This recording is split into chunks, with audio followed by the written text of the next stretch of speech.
Bill that's sitting here, I had to rewrite a couple of my stuff after as she was moving through her data as well. But I wanted to just briefly state from the perspective of where SkyWest Airlines is seeing the industry. We're going to have a great event this year and celebrate 40 years at SkyWest Airlines being in the business. And we're going to have the confetti and all the stuff going on all year long. But when you walk the halls of SkyWest, we have a couple of aisles that you can see all the pictures from the last 40 years of what's happened. And I'll tell you, it's a fascinating story. It's an incredible story. I haven't been at SkyWest the whole time. But it was interesting because I was speaking with a couple of our good pilots several months ago, and one of them gave me the quote from Darwin, so I'm going to throw my Darwin quote in, that says, it's not, as far as the survival of the species, it's not the biggest, the fastest, or the strongest that will survive, but the one that has the greatest ability to change and adapt. And that is so true. And while between myself and Brad Holt we have a fleet of 700 regional jets, we understand that size is good, but we also have to make sure that we adapt to what our major partners actually want.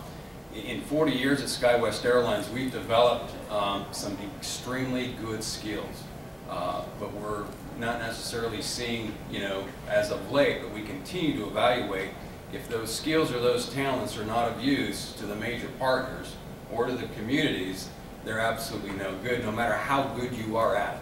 You can be by far the best, you can be a first-round pick from any perspective. If there's no value out there, it actually doesn't make any sense to do. So from that perspective, that's kind of the approach that we have on the world today. When it comes time to looking at EAS service, we have a large part of our model that's contract flying, where basically our partners tell us, here's where we want you to fly, here's how often, go do it, and it's our job to execute it extremely well. But we also have a part of our model that's for prorate, and where we actually do have control over where we go and what we charge customers, and we get to the model where we have the same fuel risks that the major partners do.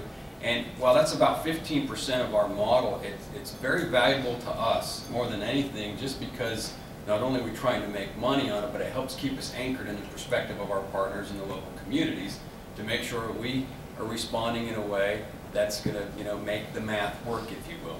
That's a term that we use a lot at SkyWest these days, that if the math works, great. If not, then we need to move on and do some other things. It's a very complicated model. It's a very tough model to deal with. There's a lot of things in flux as we manage our aircraft and our airline and the fleet that we have, because of so many things going on. Certainly with the most recent bankruptcy, those types of things continue to have, with bankruptcies, consolidations, a couple of our new partners, a couple of different business models. We're trying to stay on pace with an evolution in a model that's happening at about 5 or 6 different dynamics. And it's fun, it's energizing, it's very, very cool to see.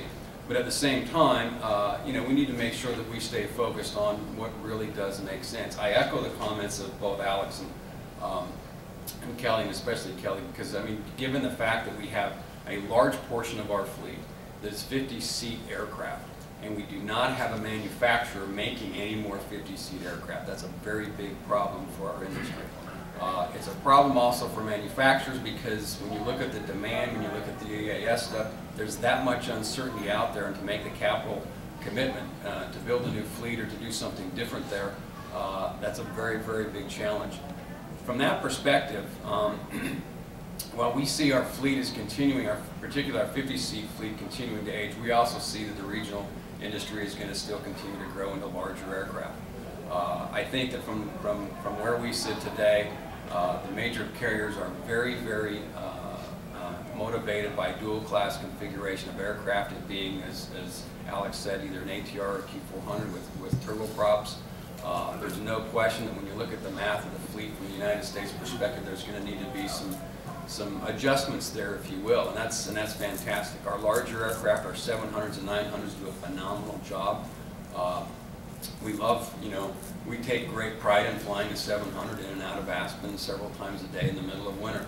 We have pilots and crew members and employees that are fantastic at that. That's something that, from our perspective, we want to continue to make sure that we deliver the right value to the right city with the right partner to make all of the math line up. From an EAS perspective, You know, we have several EAS cities that we serve, and actually, as of late, we've probably bid on a whole bunch more that have come up for bid. So while, you know, we go down the EAS side of trying to make sure everything is making sense, we're tied up in some of the things that the partners want us to bid on, some of the things we want to bid on with prorate, and it's a little bit all over the place, probably more in flux today than it ever has been. That's good and bad. There's some, as Kelly stated, there's some cities that likely still continue to desperately need some subsidies to make it work. At the end of the day, we're also seeing in areas where they do not have federal subsidies, that local communities are coming with their own set of local subsidies that are making the math work for us. From our perspective, I think that that's something that's going to have to continue to have that build, because as we go throughout time, we're going to continue to have probably a limited number of small fleet, if you will, 30-seat turboprops, 50-seat jets, and eventually it may not only be an EAS issue or an airport issue, it could be a fleet issue. I mean, we may be fighting for smaller aircraft that work, and you know, where we put those aircraft with higher maintenance costs is something that's going to necessitate some further help from the local communities. From that perspective, you know, we're very optimistic. We're very close with Bill. Bill gives us all of the data relative to fuel. We're optimistic of what's happened this last year within our industry, particularly where fuel prices are. Fuel is obviously scary. We continue to work directly even with United and our other partners to make sure that we're doing the things we need to help save costs, particularly on fuel costs. And you know, from that perspective, we're still very optimistic about the regional airline industry. However, we do think that there's going to need to be a fairly strong evolution that continues to take place in order for, you know, those of us that are in that arena to survive and also flourish. So I'll leave it at that, Bill. Thank you.